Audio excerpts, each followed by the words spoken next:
way, when you put Horstman's corollary into practice in your sales day, it is transformational.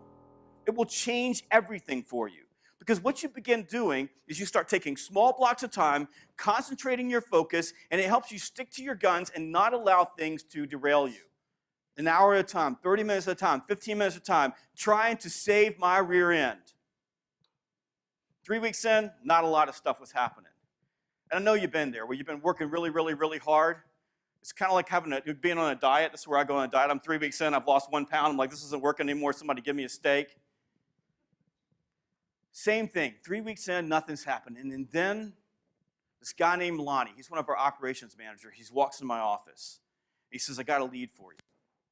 He said, there's a company down the road, and they are a vendor for Walmart. And Walmart's coming in to inspect them. And at the time, I worked for Aramark. I sold industrial uniforms, sexy stuff, right? Sold industrial uniforms, and they need to have everybody in uniform so they can look good, so when Walmart comes in, they can keep doing business with them. But here's the thing. He needs them in 2 weeks. I grabbed the lead, got in my car, ran out the door, anything but a phone call. I went down there. Sure enough, the CEO of the company's waiting for me. He signs the contract, a little bit of confidence back. A little later, the same thing happens. Another one of our operations managers comes in and says, hey, I was just over there. These folks might be looking for some uniforms. I went over and called them. Boom, sold another deal. I learned another lesson. The more you prospect, the luckier you get. Here's the problem. A lot of salespeople don't understand this. This happens. It's happened to you. When you've been prospecting hard, when you got the activity rolling, stuff is dropping into your lap. Things come out of nowhere. A bluebird flies through the window. And what most salespeople do at that moment is they quit prospecting and say, why am I prospecting? I got luck. But it wasn't luck. It was the sales gods. And the sales gods reward people who are doing activity. My own sales team is proof of this. Back in July, I was moving into a new house. And I had taken my eye off the ball as a leader. And oh, by the way, leaders, this is a problem.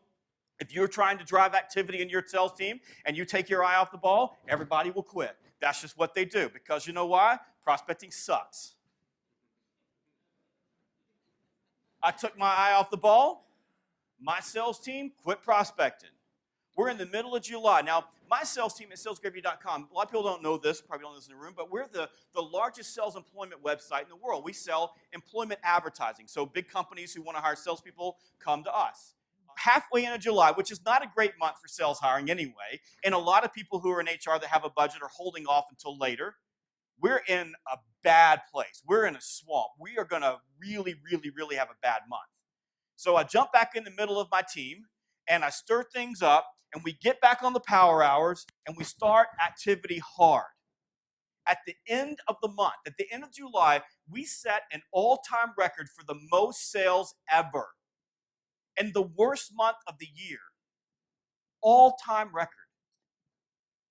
My salespeople would stop me and go, well, we got this selling, but it didn't have anything to do with prospecting, Jeb. I said, no, it was the sales gods. We got all kinds of stuff that came to us because we were doing all the right things. And as a sales rep, you can't ever forget this. When you're doing the right stuff, things are going to happen to you. You're going to get opportunities. Don't stop prospecting. Keep going. The more you prospect, the luckier you get.